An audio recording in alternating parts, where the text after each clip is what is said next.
What's up, Sean? What's up, Mike? Happy Friday. Happy Friday. We're filming this today, Friday, March 25th at 3:40 p.m. It's my pop's birthday today. Happy birthday, my pops. Mr. Buckle. Yeah. Yeah, How yeah. old is he? He is, shit, I think he's like 65. I think he hit the senior citizen discount now. 65 and over, you get the senior citizen discount. I know they have a senior coffee at McDonald's. Yeah. Yeah. That's funny. All right, cool. Anyways, so for today's Trends Talk, we're gonna try something new. Yeah. So as the viewer knows, every single quarter, what we do is we talk about the trend forecasting of color, prints, bodies, etc., etc. Last year, was it around this time? It was May. It was May? Near end of May. Okay, so cool. Yeah. So around this time last kind of year, the end of spring last year. right? We basically did a trend forecast for spring summer 22 colors. Correct. And this was purely a forecast of like, what the market thought would be trendy, what it wouldn't be trendy. But seeing that we're nearing the end of March right now, we pretty much have reads of everything that we've covered from last year. For sure. And so I thought it'd be a really great time to actually have a video where we look back on the video that we filmed last year. The colors that we colors talked about. That we projected to be really good, how things are gonna go. If you guys want to get a more detailed idea of what that video was, we'll drop a link below so you guys could see it, or you could just troll our YouTube library. But as far as that's concerned, it's that was all theoretical and that was all fun and games. But now that we have the hard numbers in, I just wanted to do a review of like what we thought back then and how stupid or how smart we look. Yeah, bring it, like we said, kind of bring it full circle into hindsight is 20/20, but Exactly. I think it'd be a good idea to review. So without further ado, we're bringing up the colors of 2022. Yep. This was the exact document that we brought up last year. Okay, so we picked 5 colors. I mean, there was no. You know what? Why don't you do this? Okay, so the first one was azurite. Azurite, so kind of a natural indigo. Right. Your royal blue, but Right. definitely has more of a purple feel, I would say. Yeah. Right. So I remember back then, we were talking about how navy was this big deal. Navy's always going to be a big deal, but then I think this was like the first time we noticed that pop blues were coming to the forefront. You Definitely. know? And royal was something that was being pushed a lot, and this version was the azurite. Yeah. Right. It's so it has a subtle purple cast, and so it's like a more natural indigo. Okay. Cool. Yeah. And so it's more of an enhanced nature color palette. Okay, cool. That makes sense. That was a big one.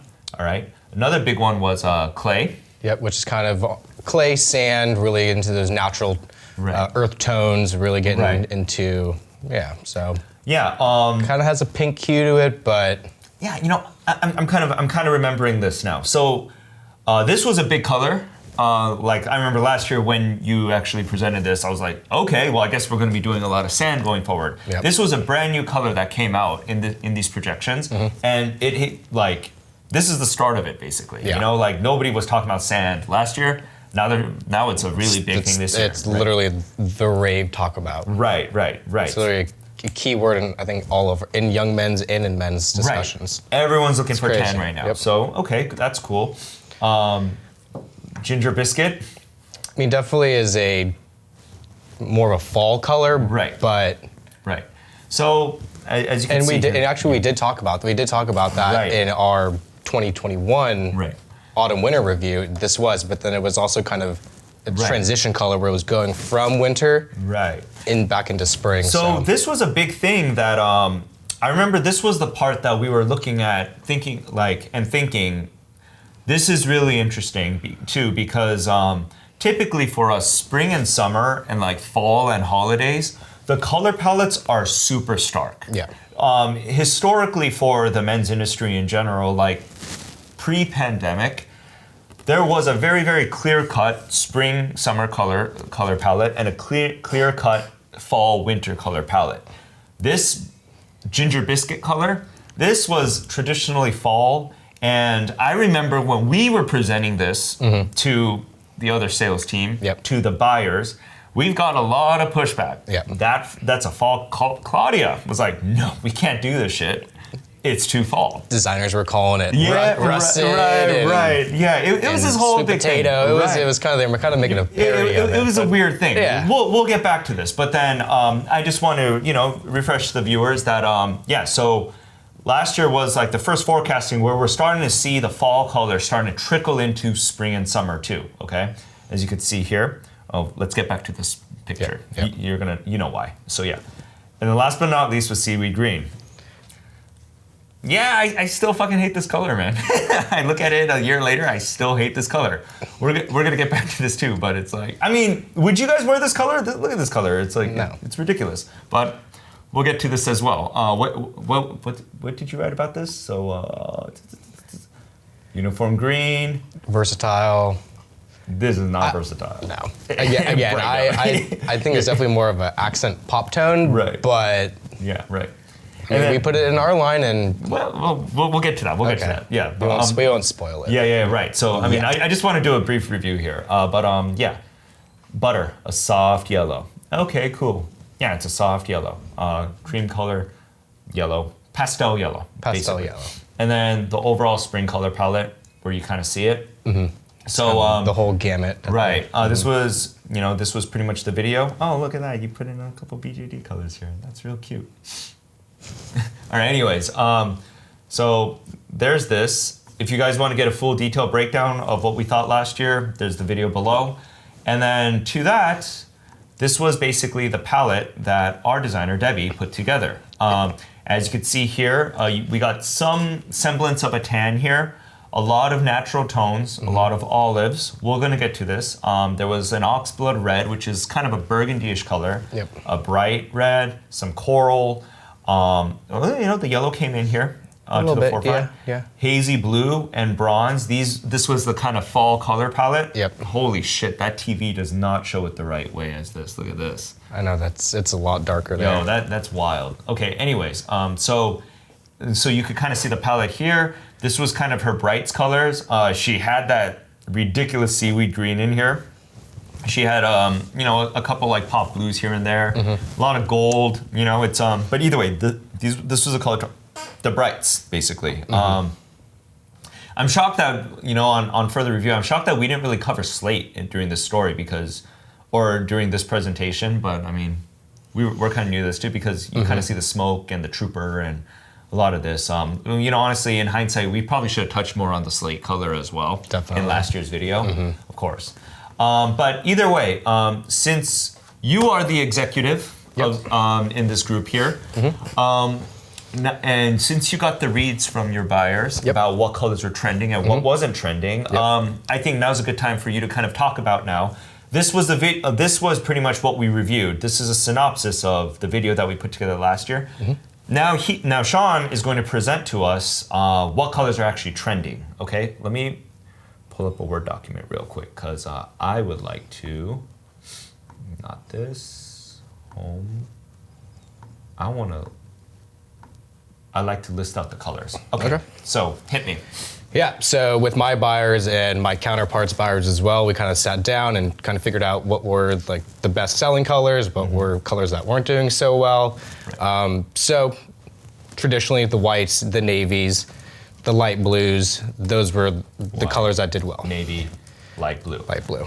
So before you continue, since we did knock this out of the way, these are our core colors. So since the beginning of BJD, we've always carried whites, navies, and light blues for spring and summer. I mean, light blue, sky blue. I mean, think like a basic poplin shirt. Everybody knows what light blue is. Everyone knows what navy and white is. Okay, cool.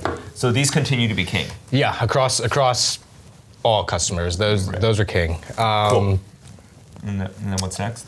I would say, what they were looking for more of, definitely looking for more of the pastel colors, the true spring colors. So,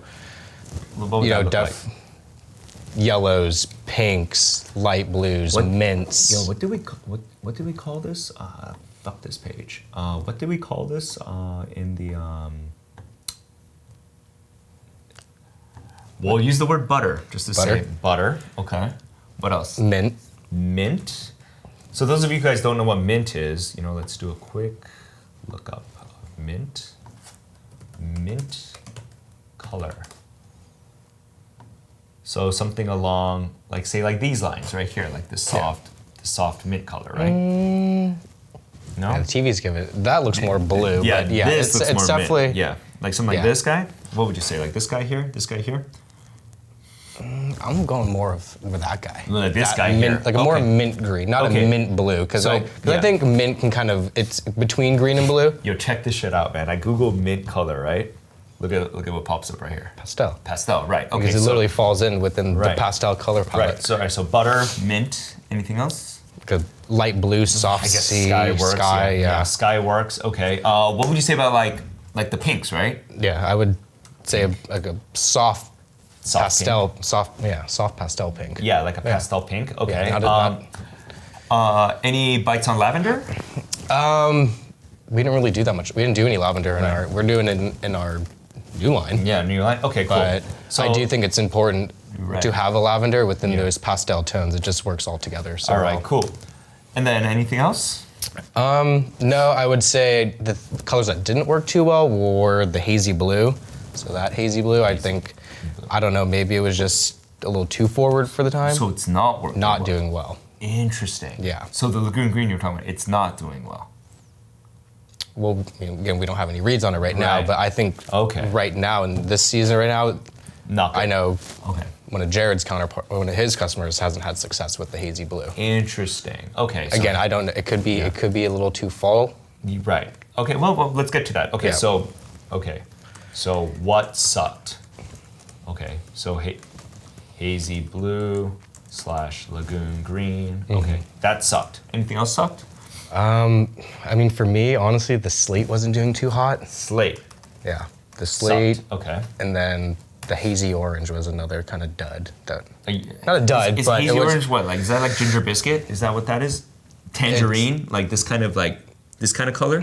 Or right there, hazy. She has a hazy fire. Hazy fire. Okay, so like I'll be like a fire red type, like so. Yeah, but it's definitely more on the orange side. So orange. Orangey red. Ish.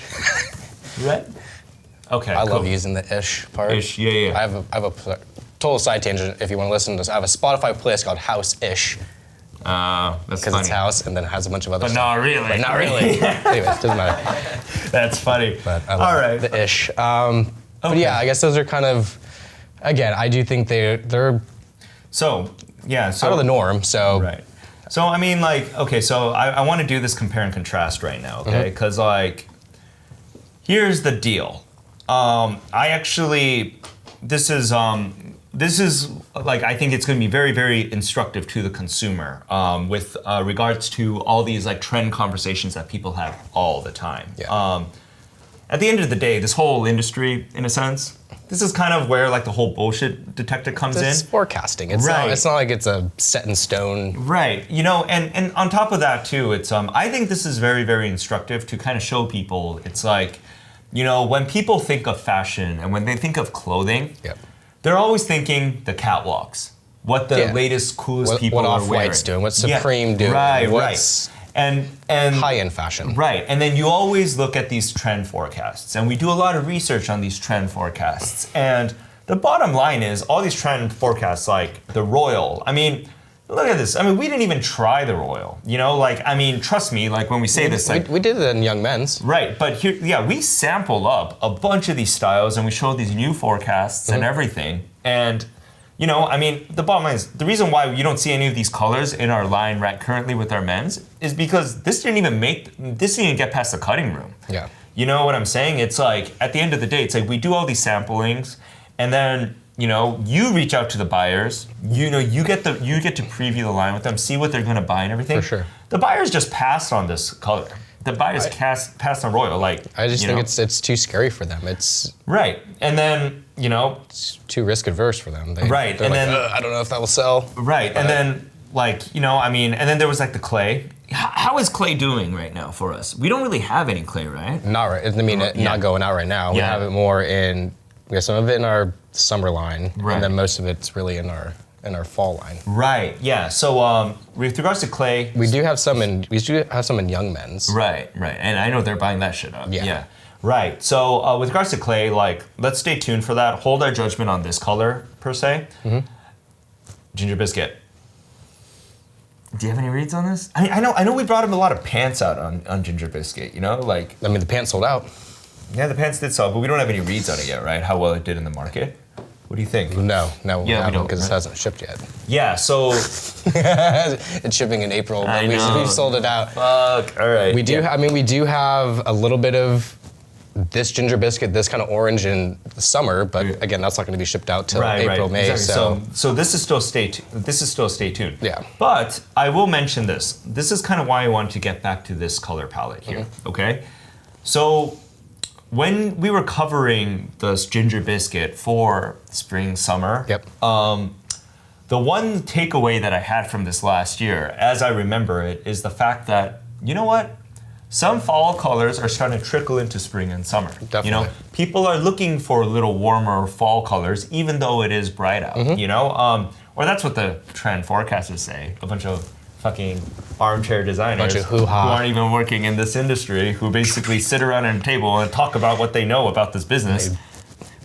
Numbers and you know what? I'm going to call out these people and say one more thing too. Is like, look, if they knew what they were doing, they wouldn't be sitting around in a fucking armchair. They'd be designing and actually putting out Exactly. clothing. Okay, so it's like, yeah, that's all I would say to that. But yeah, blog boys, come at me, bro. But anyways, yeah, but like all these bloggers, you know. But the whole idea about this is, the one thing that I gleaned from the previous video was the fact that, you know what, maybe it's time to start introducing some more of like the fashion fall colors in spring and summer. The reason why I've said let's get back to this photo is, you see this shirt that this guy's wearing? It's that lagoon green. That's our fucking hazy blue lagoon green. Yeah. You know, that's our teal color. That was our answer to that, you know?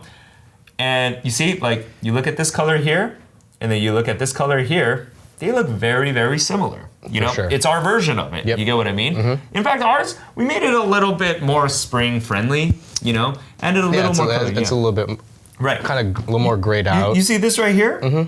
That's this right here, you know?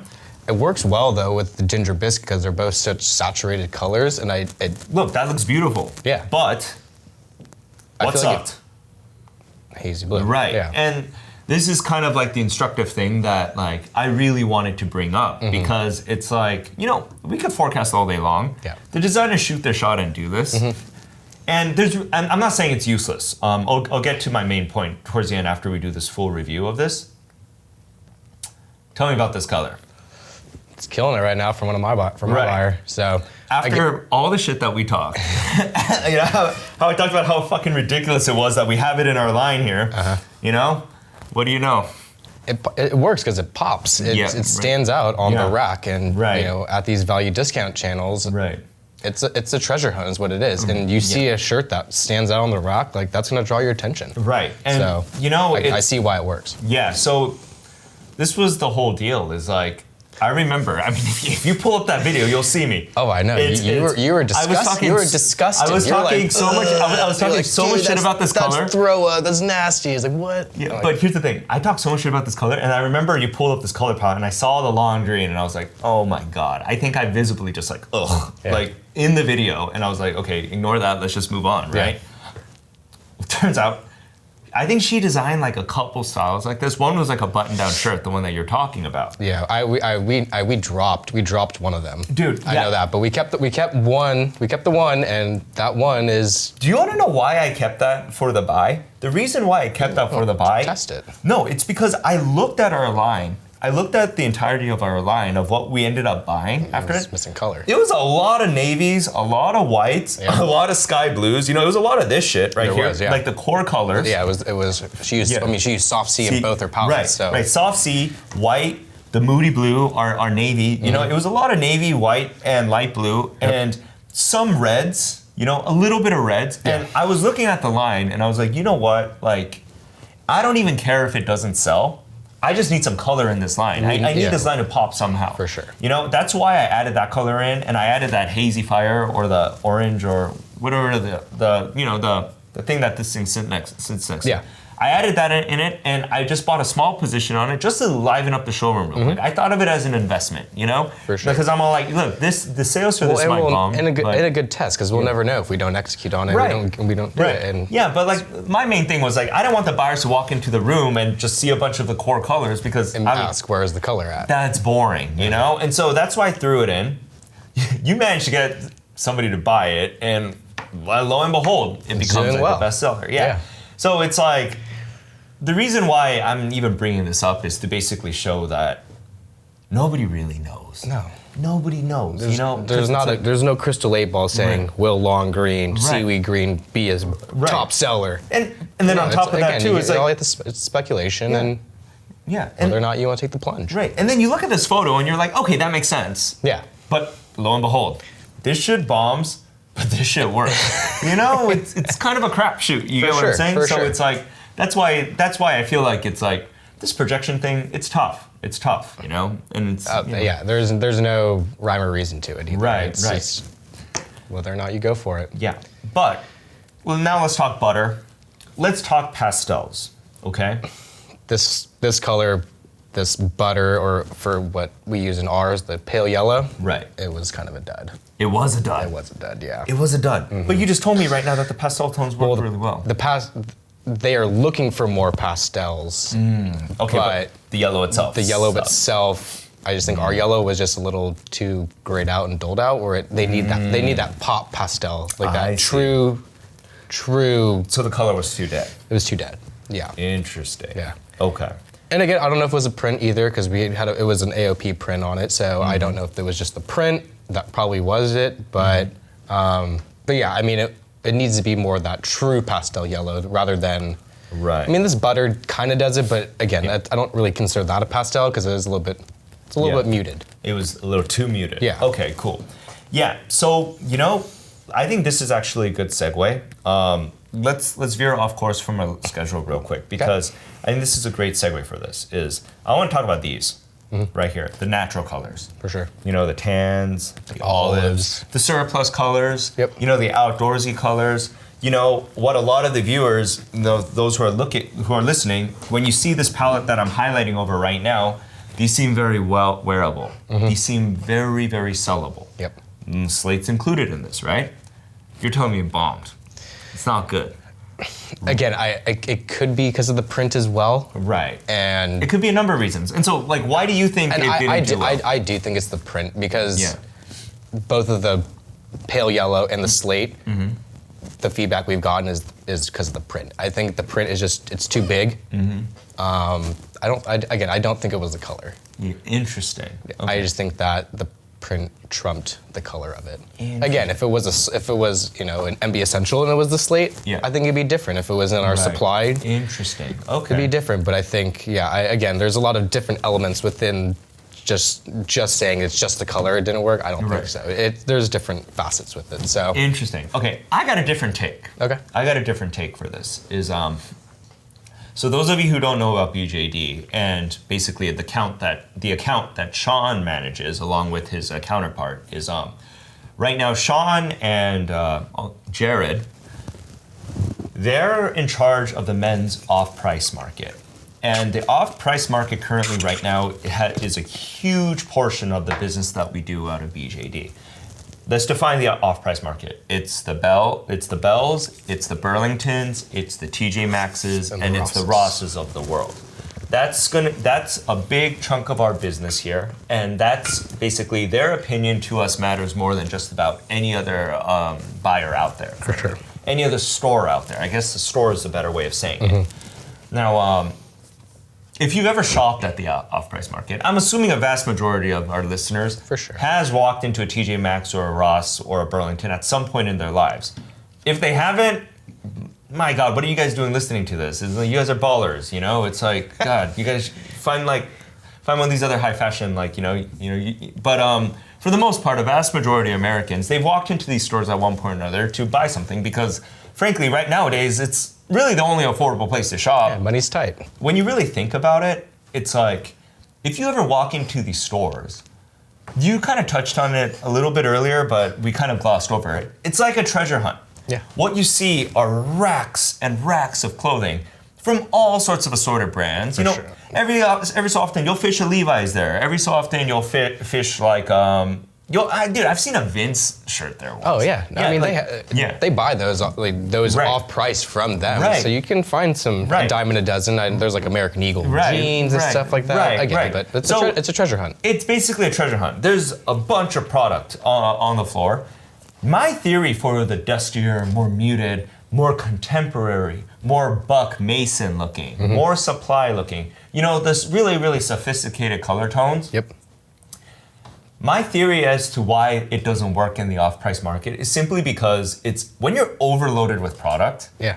you know, it's like at that point, it's everyone's view of what looks good, it gets muddled because For sure. there's no rhyme and reason to what's on these racks, you know? Like this whole color palette here, it'd be really, really great if you were selling to a store that had this fixture just for MBX. 100%. Just for Michael Brannon. You know, like if they had a fixture, what they could do is their merchants there, or their floor planners there, so to speak, they're gonna put our knits with their wovens, with their bottoms all paired together to create this cohesive statement so people walk in and they see, wow, this is the MBX selection. Yeah. And then all these surplus colors might mean something because all of it is staying together and they're gonna realize, oh, okay, these guys are going for this more contemporary dusty look. But you know, if you're walking through the store, you see American Eagle, you see Vince, you see Levi's, and you see a bunch of all these other stuff, and you're gonna see a bunch of like wacky different prints there with like tie-dye and everything, and then all of a sudden, you expect them to pick up this really muted, Dusty green shirt. It just doesn't work that way, you know, Yeah. in terms of like the eyes, you know? Definitely. That's my theory.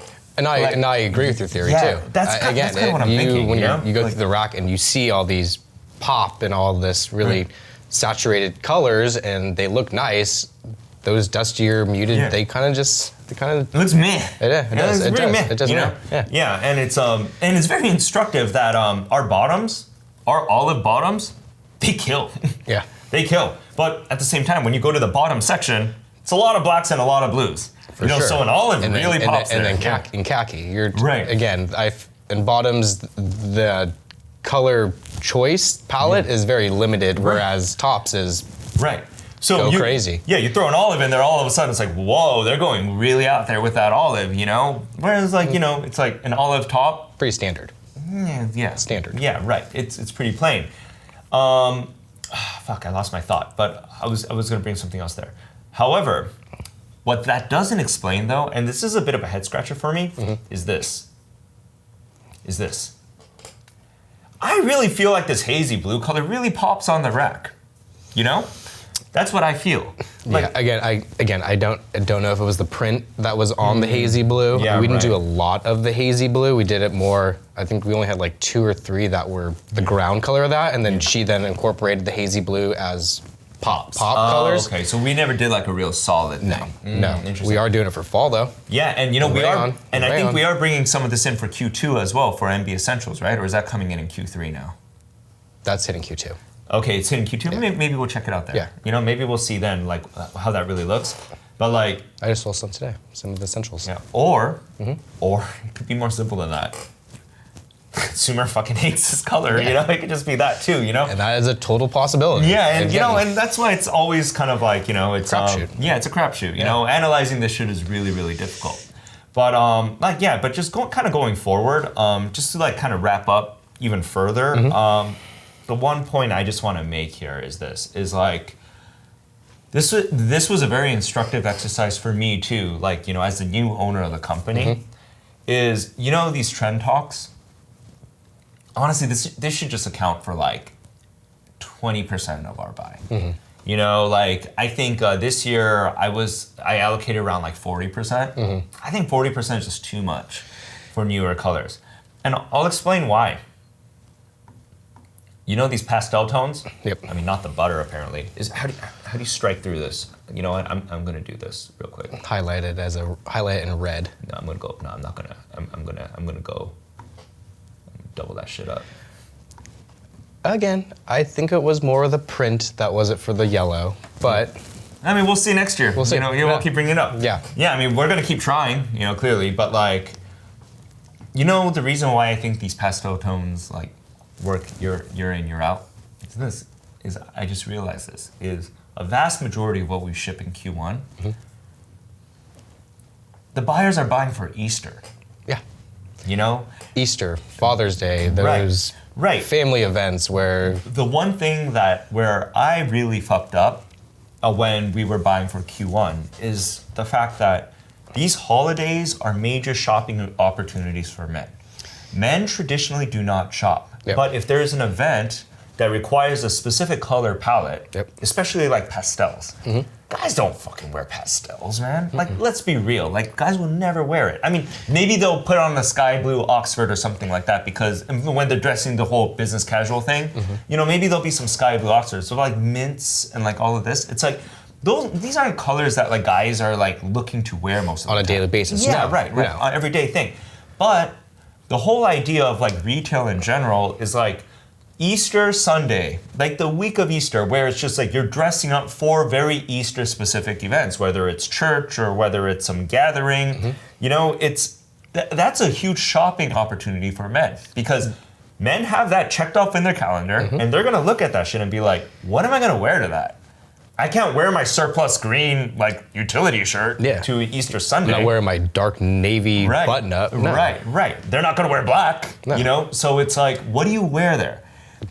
Go to Ross, go to Burlington, go to TJ's. I pick up that shirt for the one day.